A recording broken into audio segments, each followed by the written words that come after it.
BBC বাংলার অধিবেশন প্রবাহতে আপনাদের স্বাগত। আজ আপনাদের সাথে লন্ডন স্টুডিও থেকে আছি মানসী বড়ুয়া, আর ঢাকায় আমার সাথে থাকছেন আকবর হোসেন। বাংলাদেশের সর্বশেষ গুরুত্বপূর্ণ আপডেট সংবাদে আপনাকে স্বাগত। শুরুতেই সংবাদ শিরোনাম, পরে বিস্তারিত। প্রথমেই জানাবো আমাদের হাতে থাকা সর্বশেষ গুরুত্বপূর্ণ সবথেকে তাজা আপডেট সংবাদ। বিমানবন্দরে অগ্নিকাণ্ড, পরিস্থিতি সম্পূর্ণ নিয়ন্ত্রণে, ফ্লাইট চলাচল শুরু। হজরত শাহজালাল আন্তর্জাতিক বিমানবন্দরের কার্গো ভিলেজে কুরিয়ার সেকশনের অগ্নিকাণ্ড সম্পূর্ণ নিয়ন্ত্রণে এসেছে আজ। বেসামরিক বিমান পরিবহন ও পর্যটন মন্ত্রণালয় জনসংযোগ কর্মকর্তা তরিকুল ইসলাম স্বাক্ষরিত রাতে বিজ্ঞপ্তিতে এই তথ্য নিশ্চিত করেছেন। পরিস্থিতি সম্পূর্ণ নিয়ন্ত্রণে চলে এসেছে, তাই ফ্লাইট চলাচল শুরু। এরপর জানাবো দক্ষিণ কোরিয়া এবং গণচীন সফরে গেলেন বিমান বাহিনী প্রধান। সরকারি সফরে দক্ষিণ কোরিয়া এবং চীনের উদ্দেশ্যে ঢাকা ত্যাগ করেছেন প্রধান বিমান বাহিনী প্রধান air chief marshal Hasan Mahmud Khan. আজ তিনি দেশ ত্যাগ করেছেন বলে জানিয়েছে আন্তঃবাহিনী জনসংযোগ পরিদপ্তর আইএসপিআর। এদিকে উত্তরায় ৫,০০০ পুলিশ মোতায়েন। ঢাকার হজরত শাহজালাল আন্তর্জাতিক বিমানবন্দরে আগুনের ঘটনায় রাজধানীর উত্তরা এলাকায় কঠোর নিরাপত্তা ব্যবস্থা জোরদার করা হয়েছে। শুধুমাত্র কার্ডধারী ব্যক্তিদের প্রবেশের অনুমতি দেওয়া হচ্ছে, অন্য কেউ প্রবেশ করতে পারছেন না বলে জানিয়েছে ঢাকা মহানগর পুলিশ ডিএমপির উত্তরা বিভাগের উপকমিশনার ডিসি মোহাম্মদ মহিদুল ইসলাম। জানাবো আওয়ামী লীগ নির্বাচনে অংশ নিতে পারবে কিনা জানালেন সিইসি। প্রধান নির্বাচন কমিশনার এএমএম নাসির উদ্দিন বলেছেন, রাজনৈতিক কর্মকাণ্ড নিষিদ্ধ, আওয়ামী লীগ নির্বাচনে অংশ নিতে পারবে না। তাছাড়া সরকারও বলছে যে তাদের বিচার সম্পন্ন না হওয়া পর্যন্ত নির্বাচনে দলটি অংশ নেয়ার কোনো সুযোগ নেই। এবং সর্বশেষ জানাবো চীনের জে-10C যুদ্ধবিমান কেনার ঘোষণা দিল ইন্দোনেশিয়া। ইন্দোনেশিয়া চীনের তৈরি চেংদু জে-10C যুদ্ধবিমান কিনবে বলে জানিয়েছে দেশটির প্রতিরক্ষামন্ত্রী। এটি দেশটির প্রথম অপশ্চিমা বিমান ক্রয় চুক্তি। দক্ষিণ পূর্ব এশিয়ার সবথেকে জনবহুল দেশটি সম্প্রতি বছরগুলোতে পুরাতন সামরিক সরঞ্জাম আধুনিকীকরণ এবং প্রতিরক্ষা শিল্পকে শক্তিশালী করার চেষ্টা শুরু করেছে। এই প্রচেষ্টার অংশ হিসেবে ফরাসি রাফাল যুদ্ধবিমানও কেনা হবে। প্রিয় দর্শক, এতক্ষণ শুনছিলেন সংবাদ শিরোনাম, এবারে বিস্তারিত। তবে তার আগে বন্ধুরা অনুরোধ থাকবে এই সংবাদটিতে একটি লাইক দিন। এই চ্যানেলে আপনি নতুন হয়ে থাকলে আমাদের সংবাদটি দেখতে দেখতে চ্যানেলটি সাবস্ক্রাইব করে রাখুন। কমেন্ট করে বন্ধুরা আপনার মূল্যবান মতামত জানিয়ে দিন আপনি বিশ্বের কোন দেশ থেকে বা বাংলাদেশের কোন স্থান থেকে আমাদের সংবাদটি দেখছেন এবং শুনছেন। আর বন্ধুরা সংবাদটি আপনার সোশ্যাল মিডিয়া ফেসবুকে শেয়ার করে বন্ধুদেরও দেখার সুযোগ করে দিন। গাজা যুদ্ধে আপনি যদি নিরীহ ফিলিস্তিনিদের ভালোবেসে থাকেন, কমেন্টে ইয়েস লিখে বিশ্ববাসীকে জানিয়ে দিন। এবারে বিস্তারিত। বিমানবন্দরের অগ্নিকাণ্ড সম্পূর্ণ নিয়ন্ত্রণে, ৯টা থেকে ফ্লাইট শুরু। হজরত শাহজালাল আন্তর্জাতিক বিমানবন্দরে কার্গো ভিলেজ কুরিয়ারের সেকশনের অগ্নিকাণ্ড সম্পূর্ণ নিয়ন্ত্রণে এসেছে আজ। বেসামরিক বিমান পরিবহন ও পর্যটন মন্ত্রণালয়ের জনসংযোগ কর্মকর্তা তরিকুল ইসলাম স্বাক্ষরিত বিজ্ঞপ্তিতে এই তথ্য জানানো হয়। বিজ্ঞপ্তিতে বলা হয়েছে আজ দুপুর 2:15 হজরত শাহজালাল আন্তর্জাতিক বিমানবন্দরে কার্গো ভিলেজে অগ্নিকাণ্ডের ঘটনা ঘটে। ফায়ার সার্ভিস ও বিমানবন্দর কর্তৃপক্ষ দ্রুত সমন্বিত পদক্ষেপে আগুন সম্পূর্ণভাবে নিয়ন্ত্রণে আনে। এই ঘটনায় কোনো হতাহতের ঘটনা ঘটেনি। ফায়ার সার্ভিস ও বিমানবন্দর কর্তৃপক্ষের সঙ্গে ঘনিষ্ঠভাবে সমন্বয় করে নিশ্চিত করা যাচ্ছে যে আগুন সম্পূর্ণ নিভে গেছে। রাত ৯টা থেকে সব ফ্লাইট কার্যক্রম পুনরায় চালু করা হবে। বিজ্ঞপ্তিতে আরও বলা হয়েছে, বেসামরিক বিমান পরিবহন ও পর্যটন মন্ত্রণালয়ের মাননীয় উপদেষ্টা নিজে বিমানবন্দরে অবস্থান করে সমগ্র পরিস্থিতি নিবিড়ভাবে পর্যবেক্ষণ করছেন। মন্ত্রণালয়ের সংশ্লিষ্ট সব সংস্থার সঙ্গে ঘনিষ্ঠ সমন্বয় করে প্রয়োজনীয় সকল কার্যক্রম পরিচালিত করছে।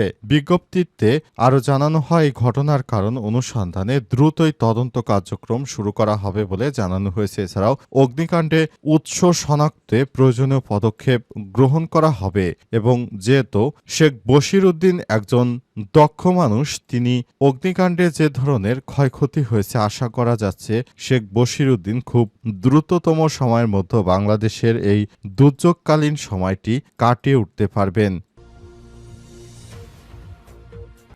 দক্ষিণ কোরিয়া এবং গণচীন সফরে গেলেন বিমান বাহিনী প্রধান।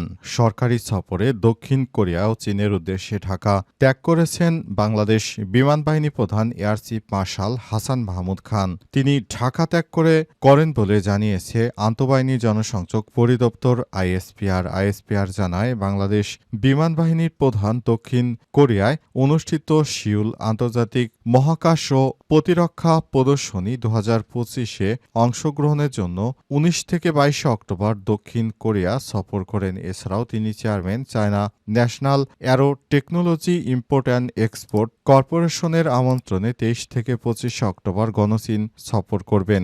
এতে আরও বলা হয়েছে, চীন সফরকালে বিমান বাহিনী প্রধান people's liberation army air chief ফোর্সের সঙ্গে দ্বিপক্ষীয় আলোচনা করবেন। এই সফরের মাধ্যমে বাংলাদেশের সঙ্গে কোরিয়া এবং চীনের মধ্যকার বিদ্যমান সৌহার্দ্যপূর্ণ সম্পর্ক আরও দৃঢ়ভাবে হবে, যা পেশাগত খাতে পারস্পরিক সহযোগিতার পরিধি সম্প্রসারিত করবে।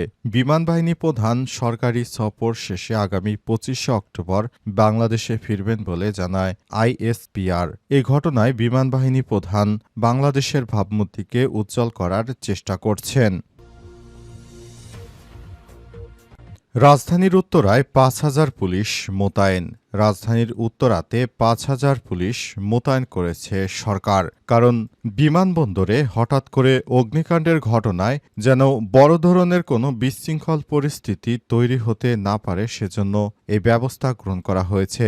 বিমানবন্দর এলাকা থেকে যেন কোনো মালামাল লুটপাট করে না নিয়ে যায় এবং সেখানে যেন কোনো বিশৃঙ্খল পরিস্থিতি তৈরি না হয়, সেজন্য এই ব্যবস্থা গ্রহণ করা হয়েছে। বিমানবন্দরে বড় ধরনের সমস্যা যেন তৈরি না হয়, সেজন্য অবশ্যই ব্যবস্থা গ্রহণ করতে হবে। এজন্য সেখানে অতিরিক্ত পুলিশ মোতায়েন করা হয়েছে। পুলিশ সদস্যরা জানিয়েছে যে বিমানবন্দরে আগুন লাগার ঘটনায় হঠাৎ করে তারা বিব্রতকর পরিস্থিতিতে পড়েছে। অবস্থায় তারা বিমানবন্দরের আগুন সম্পূর্ণ নিয়ন্ত্রণের জন্য চেষ্টা করছে এবং উত্তরা যেহেতু বিমানবন্দর এলাকার পাশাপাশি, তাই এই জায়গাটিতে যেন বড় ধরনের কোনো সমস্যা, কোনো বিশৃঙ্খল পরিস্থিতি তৈরি না হয়, সেজন্য পুলিশের সদস্যরা কাজ করছে। এছাড়াও বিমানবন্দর এলাকায় ফায়ার সার্ভিসের সদস্যদের পাশাপাশি বিভিন্ন বাহিনীর সদস্যরাও কাজ করছে। বিমানবন্দরে হঠাৎ করে এই ধরনের অগ্নিকাণ্ড অনাকাঙ্ক্ষিত ঘটনা। এই ধরনের অগ্নিকাণ্ড যেন আর ভবিষ্যতে না ঘটে, তাই সবার প্রতি সতর্ক থাকার আহ্বান জানানো হয়েছে, যাতে করে সব অনাকাঙ্ক্ষিত কোনো ঘটনা আর দেশের মধ্যে না ঘটে। বাংলাদেশের বিমানবন্দরে অতীতে এর আগে এত বড় কোনো অগ্নিকাণ্ডের ঘটনা ঘটেনি। এবার যতটা ঘটেছে, এ বিষয়টি সরকার সহ দেশের মানুষের মনে উদ্বেগের সৃষ্টি করেছে। অনেকেই বিদেশে যেতে গিয়ে তারপর বিভিন্ন সমস্যার সম্মুখীন হয়েছে। আওয়ামী লীগ নির্বাচনে অংশ নিবে কিনা জানালো সিসি। প্রধান নির্বাচন কমিশনার এএমএম নাসিরউদ্দিন বলেছেন, রাজনৈতিক কর্মকাণ্ড নিষিদ্ধ আওয়ামী লীগ নির্বাচনে অংশ নিতে পারবে না। এছাড়াও সরকার আরও বলেছে যে তাদের বিচার সম্পন্ন না হওয়া পর্যন্ত আওয়ামী লীগের সমস্ত কার্যক্রম নিষিদ্ধ থাকবে।